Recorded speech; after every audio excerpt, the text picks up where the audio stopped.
On the night of January 7th, Ukrainian Defense Forces units struck an oil depot, the Oskol Neftasnab facility in Russia's Belgorod region. According to the General Staff of the Armed Forces of Ukraine, the oil depot is used to supply fuel to the Russian occupying army. As a result of the strikes on the storage tanks, a large-scale fire broke out at the facility. Additionally, in order to disrupt the enemy's logistics in the temporarily occupied territory of Donetsk region, a supply warehouse of the unit was hit. It belonged to the 20th Motorized Rifle Division of the occupiers. The extent of the damage in both cases is being clarified. Agents of the Atesh movement carried out a successful sabotage operation, destroying a communications tower in Kursk. The target was a key communications hub that was actively used by Russian security forces and numerous military personnel stationed in the city. The destruction of the tower disrupted communication between key military units and command centers in the border region, making it harder for the occupying Russian forces to coordinate their actions. Since the beginning of the year, the Russian occupiers have significantly stepped up their efforts and are trying to stockpile resources.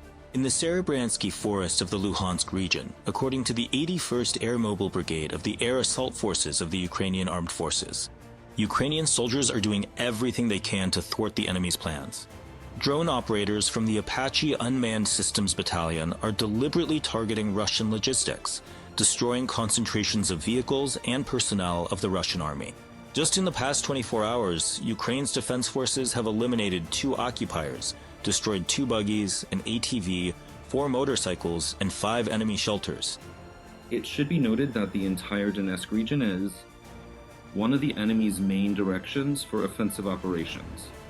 But we see that even after our troops withdrew to safer positions in the Siversk area, Ukrainian forces are still able to hold the defense, using elevated positions and geographical features to restrain the enemy. The same applies to the Serebryansky forest in the sense that, in fact, Russia is using a significant amount of aviation, airstrikes with guided bombs, in order to achieve certain effects, trying to destroy our positions and ensure the advance of their troops. But overall, I can say that for us, the key and most important thing in our strategic defensive operation remains minimizing the pace of the enemy's advance and inflicting as many losses as possible. These goals are being achieved. This is also reflected in the analysis of our international partners, who refer to their own intelligence data, for example, American intelligence, stating that at this pace, even if Russia were to succeed, they would need 20 to 30 months to capture Donetsk region. But that says a lot. It speaks to the resilience of the Ukrainian defense. In the Konstantinovka direction, the enemy carried out assault operations in the areas of the settlements of Yablanovka, Rusinyar, and towards Sofievka. In the now hottest Pokrovsk direction, Russian invaders attempted to push back Ukrainian defenders from their positions. In the areas of the settlements of Shakova, Fedorovka, Radinskoye, Mirnograd, Udachnoye, and Molodetskoye. And in the Gulyai-Pole direction, combat clashes took place in the areas of Dobropolye, Varvarovka, Zelonaye, and Gulyai-Pole. As previously warned by the head of Ukrainian military intelligence, now the head of the office of the President of Ukraine, Kirilo Budanov, one of the priorities for Russian forces would be to conduct offensive operations specifically in the Zaporizhzhia direction. And that's exactly what we're seeing happening right now. The situation has been relatively stabilized. The advance has been blocked, including by units of the Territorial Defense Forces and the Armed Forces, who are holding the defensive lines quite effectively. And in this sector, other units of the defense and security forces are managing to hold back the enemy's onslaught and have essentially stabilized the situation. But we understand that the Pokrovsk direction and the direction of Gulyai-Pole, overall, attempts to advance in the Zaporizhzhia region will be among the enemy's top priorities in the coming weeks and months at the front. That's why corresponding defensive actions are being taken, including the deployment of additional units and reserves in order to, based on assessments of the enemy's actions, let's say, increase the effectiveness of our defensive line in the Zaporizhzhia direction. In December, the unmanned systems units of Ukraine's defense forces neutralized more than 33,000 Russian soldiers. That's about as many as Russia drafts in a month, and that's only according to confirmed video evidence.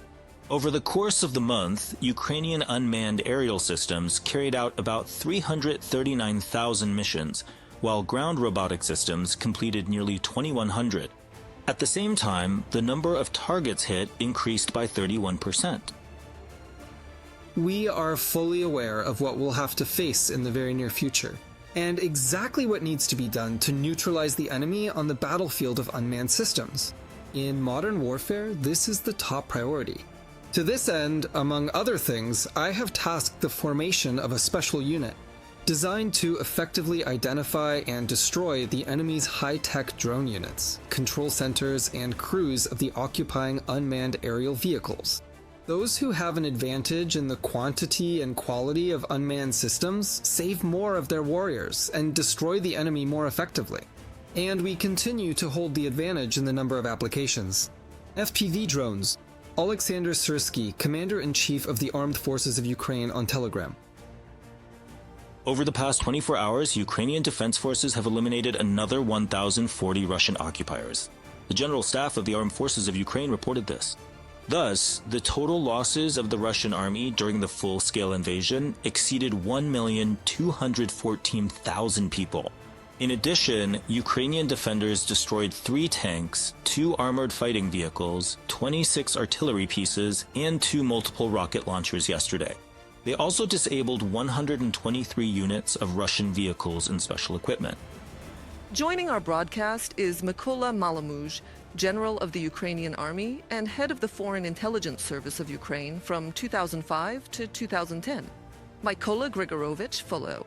Greetings and glory to Ukraine. Greetings and glory to Ukraine. Glory to the heroes. Let's start with what's happening at the front. We've provided the statistics, let's say, the introductory data, so that everything is clear. This is what we have officially at the moment, today's numbers. But the situation at the front is changing, and of course we are seeing news from Dnipro. There's a blackout there, the city has been shelled, and the Zaporizhia region has also suffered heavily from the attacks. This is a tactic of terror that goes beyond the front line. How would you assess it, and what do you think, what message is Putin primarily trying to send to the West? With these attacks and blackouts in peaceful Ukrainian cities? Putin doesn't have any concrete arguments to push his so-called peace plan that he has put forward.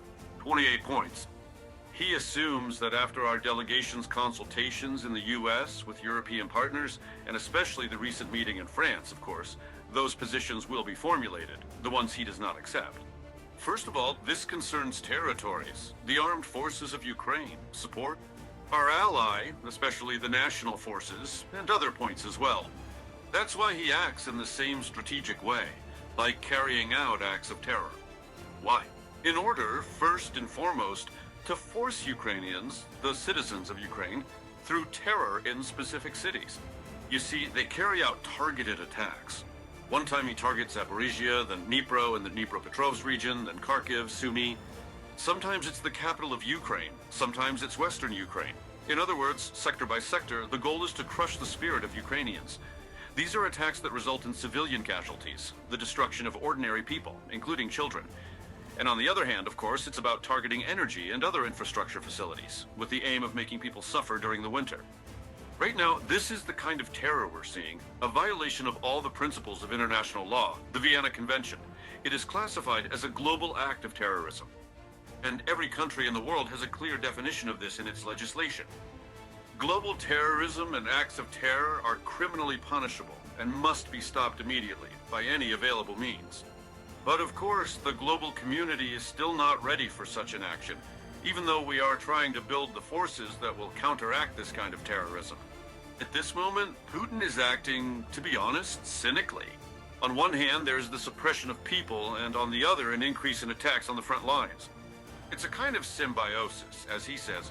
If we can't do it one way, we'll do it another. We'll get what we want. And this is the terror that is now being created specifically by Russia's missile forces, drone forces, and accordingly, all the units operating on the front line. We see that over the past day, there has once again been an increase in the number of attacks along the entire front. This is both the main factor and essentially the main trump card he is trying to show. But most importantly, he's trying to target specific cities. He has repeatedly pointed out both in discussions with Trump, with members of the U.S. negotiation team, and in all other formats, including press conferences, that he is capturing Ukrainian territory every day. In other words, as he puts it, he's liberating, in quotes, by seizing other people's land. Accordingly, he needs to demonstrate this on the front line. He sets specific objectives and deadlines. For example, regarding the Pokrovsk and Mirnahod directions, this is already the 18th time. Once a deadline is set, it's February, a month. But so far, they haven't succeeded. So, if we look at the geography, of course there is shelling. The Pokrovsk and Mirnograd sector is the most active one. We see that now there are 55, 60, even 70 attacks every day across all sectors. He's still trying to push our troops back from the north of Pokrovsk itself. Not only have we strengthened our positions there, but we are also constantly launching counterattacks, both in the center, along the railway, and against the enemy's logistics. That's why we're holding our positions, creating alternative strikes on the flanks near Pokrovsk, in the direction of Dobropilia. We're also actively countering the enemy, effectively disrupting the buildup of forces near Mirnograd and blocking their logistical routes. It's very difficult for us there, especially when it comes to supplying weapons and equipment. Ammunition is delivered by air using drones, and sometimes a separate group manages to get through with heavy loads, but that's a rare exception. But on the other hand, we've struck at their logistics, so now the enemy doesn't have the systematic ability to bring in large units there. And the biggest losses, even now as we're talking, when we've recorded 1,400 casualties, the vast majority, of course, are in the Krovsk and Mirograd directions. They don't have additional resources to prepare more assault groups for decisive offensive attacks, even though the heaviest fighting is happening there day and night, bloody battles, with losses. Well, obviously the enemy's losses are about 1 to 7, even 1 to 8, but unfortunately there are losses among our soldiers and commanders as well. But we're holding our positions, reinforcing them now with new resources and new methods of warfare. These are strikes, and specifically, on areas where they are massing when they're preparing counterattacks or attacks. Strikes on us, strikes on equipment, and most importantly, strikes on drone deployment sites.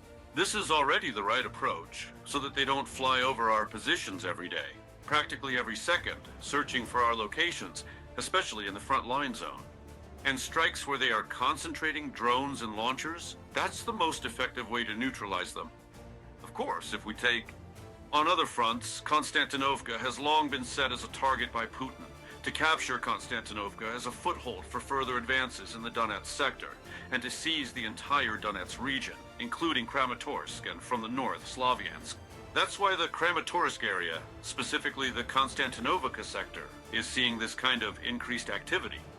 Every day there are attacks on Konstantinovka itself and attempts to break in, following the old pattern, from the flanks. Konstantinovka is actually one of those key sectors where the enemy is trying to achieve its strategic objectives. This includes Pokrovsk, Mirnograd, and Konstantinovka. It's basically a large conglomerate area for enemy operations aimed at capturing the Donetsk region. We are holding our positions, and right now we can say that the enemy is not advancing there. There is increased activity across the entire sector. If we're talking about moving south, of course that's the Andriivka direction. They are trying to advance in the Dnipropetrovsk region, but we have stopped the enemy. The most difficult situation is in Huliapur. This is something we've mentioned more than once. Of course, at the time, we didn't create a strong fortified area that should have already stopped the enemy. And of course, we should have reinforced it more effectively with our combat-ready units. Now this is being done, reinforcements are being brought in, and the situation is being neutralized. There are different sectors, but the enemy has already managed to gather reserves in certain situations. And they are advancing right in Huliapol itself. Yeah, it's tough. In certain sectors, they're capturing positions one by one. Fortifications. But we're fighting back, we're launching counterattacks ourselves, and also defending against the enemy. There's heavy, intense fighting going on right in the city. The enemy advanced in 2 sectors of the city overnight, but we counterattacked and have now established a defensive position, so to speak. So there is no prospect of a major breakthrough. They're also taking action in other sectors. They're trying to create an alternative in this sector, both in Bolshoi and in the Vasilievsky direction. They're trying to launch counterattacks from alternative positions. But these sectors are already very securely covered by us. We're holding there. Systematically, we're holding the positions there. Right now, the most important thing is not to let them capture Guliai Pol and the commanding heights, which could become a factor. If they take those heights, they could launch direct fire strikes on Zaporizhia from there. Here, it's especially important that we counteracted with all our forces and resources.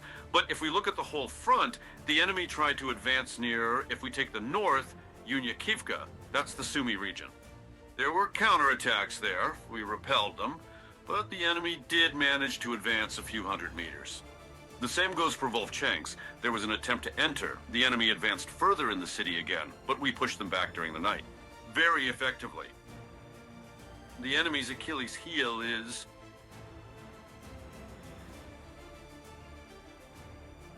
Kupiansk, because at this point we've already pushed the enemy away from the city. But Putin thinks it's already been captured. There are still a few sabotage groups there, which literally showed up last night in terms of communicating with their units. Support with firepower. There was an attempt to deliver fire strikes, but it was effectively neutralized, and the enemy made no advances in this sector. So the situation is tough on the Lyman direction, especially in the Siversky area. The enemy is trying to break through and capture this sector in order to advance further towards Donbass, but from the north. This is a very important situation. Here, the Lyman direction is the most important. There are heavy battles here. But we are countering, stabilizing, and holding the front. Over the past day, the enemy made no advances, even though the fighting was very intense. Overall, if we assess the situation, it is very tense. The number of attacks has increased. The enemy, considering that there is no longer bad weather but frost, is trying to advance, and with various combat groups, but also with armored vehicles, of course supported by rocket systems and drones. This creates the illusion of massive attacks in all directions, using new means. We are already countering not only with conventional means, but also with anti-drone systems. The latest systems for suppressing groups of drones are already being deployed. Our partners have provided us with a number of systems that allow us to shoot down either a single drone or a group of drones at once, and to burn them. And as we've noted, laser technology is already being tested and used, which allows us to burn drones as they approach. So, by using our more effective technological advancements, I think we will be able to counter these latest systems. Attacks, especially drone and missile attacks, both on our positions and eventually on areas where civilians live. Yes, the weather is only getting worse. By the way, because of the bad weather, a second level of danger has been declared in Ukraine. Therefore, of course, it will be harder on the front lines. Let's hope for good results. Good news. Nikolai Grigorievich Malomuzh, thank you very much. General of the Ukrainian Army, head of the Foreign Intelligence Service of Ukraine from 2005 to 2010, was with us on the air.